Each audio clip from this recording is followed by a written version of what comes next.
Continuamos hoy, amigo oyente, recorriendo el libro del profeta Miqueas, y volvemos hoy al capítulo 1 de esta pequeña profecía, y vamos a continuar nuestro estudio con el versículo 7. Nos encontramos en una sección bastante destacada, por cierto. Hemos sugerido que aquí hay algunas declaraciones que son realmente sorprendentes, y que en cada uno de los 7 capítulos de este pequeño libro encontraremos una de estas declaraciones. La más larga de ellas se encuentra en este primer capítulo. Comienza en el versículo 6 y concluye con el versículo 16.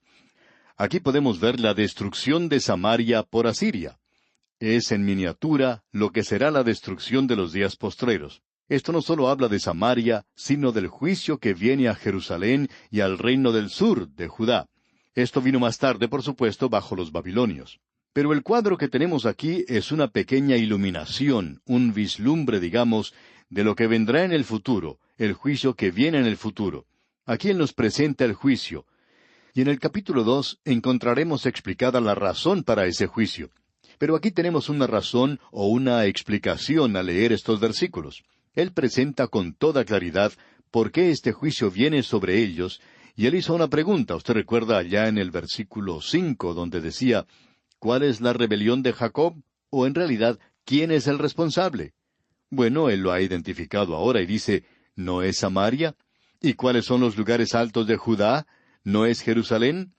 En otras palabras, ¿quién es responsable por lo que le ha sucedido a esta tierra?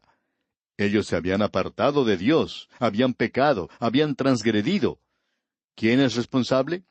Bueno, el profeta le echa la culpa a las 2 ciudades capitales, a Samaria en Israel, en el reino del norte, y a Jerusalén en Judá, en el reino del sur. Y ahora él dice que las ciudades son las que han tenido esa influencia tan tremenda. Vamos a ver ahora lo que dice la primera parte del versículo 7 de este primer capítulo. Y todas sus estatuas serán despedazadas. Él está hablando aquí en realidad de la idolatría. Ahora estos lugares altos que él menciona son los lugares donde habían sido ubicados los ídolos. Allí tenía lugar la peor clase de adoración que uno se pueda imaginar. La adoración de Moloc, usted recuerda, se basaba en el sacrificio de los seres humanos, especialmente de niños, donde las víctimas eran puestas vivas en los brazos de la estatua, enrojecidos por el fuego. Allí se colocaba al niño. ¡Qué cosa más terrible era esa! Y allí tenía lugar también la forma más crasa de inmoralidad.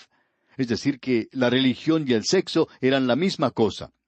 Y uno encuentra eso hoy en los lugares donde se adora a Satanás. Y hay muchas ramificaciones diferentes del ocultismo, en lo cual uno encuentra que el sexo está en el corazón mismo de todo eso. Y estaba en el corazón de esta idolatría. Ahora en el versículo 7 seguimos leyendo, donde dice, y todos sus dones serán quemados en el fuego. Aparentemente, estos eran vasos muy preciosos y costosos que habían sido entregados al ídolo. Y luego el versículo 7 concluye diciendo, y asolaré todos sus ídolos, porque de dones de rameras los juntó, y a dones de rameras volverán. Las religiones se habían convertido, como hemos dicho, en el sexo. En Corinto, por ejemplo, allí se sabe que ellos tenían la adoración de Afrodita en el Acrópolis, donde tenían miles de vírgenes vestales, como eran llamadas en ese día, y no eran otra cosa sino prostitutas. Cuando alguien iba a adorar allí, eso era parte de la adoración. Y eso era cierto en esta tierra. Era cierto entre los fenicios. También ocurría entre los filisteos. E Israel tomó estas cosas también para sí. Y ellos también eran culpables de esto. Es decir, que el hombre tenía que pagar cuando iba a uno de estos lugares. Y esos templos que estaban al aire libre no eran otra cosa sino grandes casas de citas o burdeles. Y todo esto que se llevaba a cabo allí se hacía en nombre de la religión. Es interesante notar que hoy estamos regresando a este punto de vista. La así llamada nueva moralidad es tan antigua como la adoración de Moloc o de Baal o de cualquier religión pagana del mundo. Y esa es una de las razones por la cual decimos que la religión no ha sido una bendición para el mundo. Ha arruinado a la humanidad. Y si usted quiere apreciar lo que la religión ha hecho, vaya a la India, por ejemplo. La religión ha mantenido a esa gente tan maravillosa en su misión. Amigo oyente, el cristianismo no es una religión. El Señor Jesucristo dijo eso de una manera muy clara allá en el Evangelio según San Juan, capítulo 8, versículo 36. Él dijo, si el Hijo os libertare, seréis verdaderamente libres. Usted puede ser librado de estas cosas que son pecaminosas, esas cosas que son condenadas por Dios. Ahora aquí tenemos la condenación, y esto afectaba mucho a los profetas. Miqueas se parece mucho a Jeremías y también es similar a Oseas, hombres con corazones tiernos. Dios usó a estos profetas. Nosotros pensamos de ellos como si todos fueran como Elías. Amigo oyente, pensamos que Elías era un profeta bastante duro, como lo era Ezequiel. Usted recuerda que Dios dijo del pueblo de Israel que era gente de dura frente y obstinada de corazón. Y Dios le dijo a Ezequiel, como diamante, más fuerte que pedernal he hecho tu frente. Así es que él era más duro y obstinado que ellos. Y esos hombres hablaban claramente. Pero muchos de los profetas de Dios eran tiernos de corazón, y Miqueas es uno de ellos. Escuche lo que él dice aquí en el versículo 8 del capítulo 1. Por esto lamentaré y aullaré, y andaré despojado y desnudo.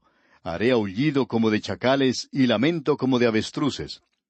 Esa era una señal, usted recuerda que Isaías la mencionó. Y Miqueas la menciona aquí, que el ir desnudo indicaba que ese hombre estaba de un luto profundo, y que él tenía graves dificultades.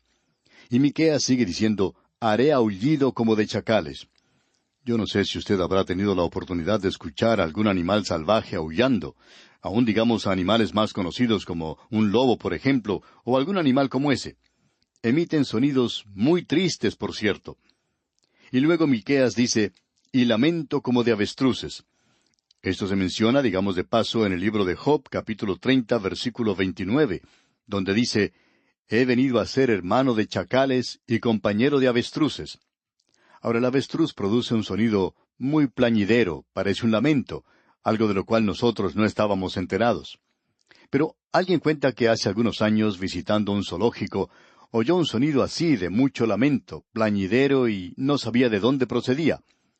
Por fin le preguntó a alguien que pasaba de dónde venía ese sonido, y esa persona le respondió que lo estaban haciendo las avestruces. Ahora este amigo pensaba que el informante se estaba burlando de él, que ni siquiera le dio las gracias por la información que le había dado. Pero siguió andando y escuchando ese sonido tan triste y de lamento, y luego descubrió que sí, en realidad eran las avestruces las cuales estaban produciendo ese sonido. Parecía que no había ninguna razón para eso, pero ese era el sonido que producían. Pues bien, eso es lo que el profeta está diciendo aquí, que él se iba a lamentar de esa manera. Él iba a hacer ese sonido tan plañidero como las avestruces. O sea que el mensaje que este hombre está dando le está afectando a él de la misma manera que le afectó a Jeremías el mensaje que presentó. En otras palabras, tenemos aquí otra vez un ejemplo de la clase de hombre que Dios quiere que entregue un mensaje duro. Tiene que ser un hombre con un corazón tierno si el mensaje que se va a presentar es un mensaje duro. ¿Por qué? Porque Dios quiere que los pecadores, y Él quiere que su pueblo sepa cómo es que Él se siente antes del juicio. Así es que Él envió a este profeta llorón, como se conoce a Jeremías, y luego tenemos a este profeta Miqueas. Y ellos podían escucharle y oír su lamento y su quejido.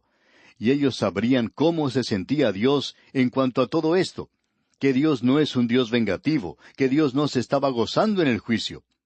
O sea que Dios no quería juzgarles, pero Dios juzga el pecado, y aunque Él no se deleite en el juicio, tiene que juzgar el pecado. Eso es lo que Él tiene que hacer. Y todo lo que usted tiene que hacer, amigo oyente, es pensar en esto por un momento. Fíjese usted, si Dios llegara a algún arreglo con el mal y permitir que se haga el mal a alguna de sus criaturas, entonces Él no es Dios. No podría serlo. Él no podría ser Dios. Dios tiene que ser un Dios que hace justicia a sus criaturas. Y cuando se hace mal, cuando se comete un pecado, cuando se hace algo malo, entonces Dios va a hacer algo en cuanto a esto. Quizás Él se demore un poco en hacer algo, pero Él actúa. Y cuando Él actúa, amigo oyente, nadie puede detenerle. Ahora, al seguir adelante, notemos lo que dice el versículo 9. Porque su llaga es dolorosa, y llegó hasta Judá, llegó hasta la puerta de mi pueblo, hasta Jerusalén. Ellos habían pasado cierta línea divisoria. Ahora no sabemos dónde está esa línea, pero sabemos que es posible para una persona y es posible para una nación pasar sobre esa línea de donde ya no se puede regresar. Y esto no es porque Dios no sea misericordioso y lleno de gracia, sino porque ese hombre, esa persona o esa nación está inclinada a pecar y está dando oídos sordos a Dios de tal manera que ya no queda otra cosa sino el juicio. Y es algo incurable. Ellos ya no pueden escuchar a Dios. Ahora esto nos preocupa porque pensamos que eso es lo que puede ocurrir o quizá ya haya ocurrido con nuestra propia nación. Y quizás ya hemos cruzado esa línea. Todo lo que sabemos, por cierto, es que no estamos escuchando la voz de Dios hoy. Y hay personas que no quieren escuchar la voz de Dios hoy. Decimos esto a pesar de que existe una recepción tremenda en el presente para la palabra de Dios. Pero a veces nos preguntamos, ¿cuál es la profundidad de todo esto? Y también nos preguntamos si el escuchar la palabra de Dios y la obediencia a la palabra de Dios son sinónimos. Encontramos que hay personas hoy que están viviendo en el pecado o que han vivido en el pecado y nunca se han arrepentido de eso. Sin embargo, hablan de cómo aman la palabra de Dios. Bueno, debemos decir que eso es imposible para una persona y es imposible para una nación, dar un paso donde exista algo que es incurable. Él dice en el versículo 9, porque su llaga es dolorosa y llegó hasta Judá. O sea, ha ido ya tan lejos. Llegó hasta la puerta de mi pueblo, hasta Jerusalén. Y esa era Samaria, ese era el asirio, Sennacherib, quien bajó y quien debió haber arrasado con el reino del norte, pero él llegó hasta los muros de Jerusalén. Usted recuerda que Ezequías tenía temor de que ellos se iban a apoderar de la ciudad. Isaías se acercó a él y le dijo que esto no iba a ocurrir, sino que eso era una advertencia para el reino del sur. Pero ellos no prestaron atención a la advertencia. Por un momento sí lo hicieron, pero eso pasó y volvieron otra vez a la idolatría del pecado. Y luego llegó un día cuando Dios les juzgó. Tenemos aquí ahora una serie de nombres de otras comunidades, de otras ciudades que fueron afectadas por Samaria y Jerusalén. Y estas ciudades mencionadas aquí, si usted las ubica en un mapa, aunque no todas ellas están en el mapa, usted comienza con Samaria y se dirige a Jerusalén y uno pasa más allá de Jerusalén. Y el significado de estas ciudades, según creemos nosotros, es importante de notar de nuestra parte. Vamos a leer lo que dice ahora el versículo 10. No lo digas en Gat, ni lloréis mucho. Revuélcate en el polvo de Bet-leafra. Y Gat en realidad quiere decir ciudad llorosa. Era una ciudad llorona. Y Dios dice, no lo digáis en la ciudad llorona, ni lloréis mucho. Debemos decir que Gad pertenecía a los filisteos. Él no quería que les dijeran cómo se sentía en realidad en cuanto a eso. No quería que les dijeran que se acercaba el juicio sobre ellos. Y luego él sigue y dice, revuélcate en el polvo de Bet-leafra. Y Afra significa ciudad polvorienta. Entonces él está diciendo, no levantéis polvo sobre vuestras cabezas cuando lleguéis a la ciudad polvorienta. Estos lugares mencionados, algunos son muy conocidos y otros no son conocidos. Luego llegamos al versículo 11 y tenemos algo que no es conocido. Dice, pásate, oh morador de Zafir, desnudo y con vergüenza. El morador de Saanán no sale, el llanto de Betesel os quitará su apoyo. Y amigo oyente, los habitantes pasaban por allí porque la ciudad ya no existía. Este sitio es completamente desconocido. Y Zafir quiere decir ciudad hermosa. Y la ciudad hermosa ya no es hermosa. Y sigue diciendo Miqueas, desnudo y con vergüenza. El morador de Saanán no sale. Y Saanán quiere decir ciudad que marcha. Y la ciudad que marcha no marchaba. Y también debemos decir que el sitio de esto no se conoce en realidad en el presente. Y concluye diciendo en el versículo 11, el llanto de Betesel os quitará su apoyo. Y agrega en el versículo 12, porque los moradores de Marot anhelaron ansiosamente el bien, pues de parte de Jehová el mal había descendido hasta la puerta de Jerusalén. Ahora Marot significa amargura. Y ellos habían esperado un buen informe, alguna palabra buena, buenas noticias, pero no la recibieron. Entonces se sienten amargados. Luego dice, pues de parte de Jehová el mal había descendido hasta la puerta de Jerusalén. Ellos esperaban alguna buena noticia, pero no llegó. Los asirios marcharon hasta los mismos muros de Jerusalén, pero Dios le está dando al reino del sur otra oportunidad. Y luego dice en el versículo 13, uncid al carro bestias veloces, oh moradores de Laquis, que fuisteis principio de pecado a la hija de Sión, porque en vosotros se hallaron las rebeliones de Israel. Este es un lugar bien conocido en el presente.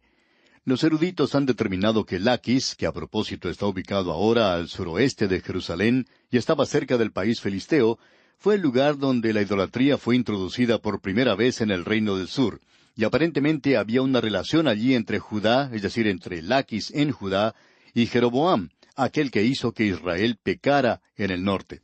Por lo menos este es el lugar donde comenzó la idolatría. Y usted puede notar la referencia aquí a las bestias, que son caballos. Este era el lugar donde se guardaban los caballos que se utilizaban para la adoración del sol. Usted recuerda que los griegos tenían a Apolo conduciendo un carro o una carroza por el cielo. Esta es la adoración del sol, y esta es una forma de idolatría. Dios está condenando todo esto porque Laquis introdujo la idolatría a Judá, al reino del sur. Bien, amigo oyente, vamos a dejar esto aquí por hoy y continuaremos, Dios mediante, en nuestro próximo programa. Y como es nuestra costumbre, le recordamos leer el resto del capítulo 1 de la profecía de Miqueas, como también parte del capítulo 2, para estar así mejor informado del contenido de nuestro próximo estudio. Es nuestra oración que el Señor bendiga su vida en gran manera.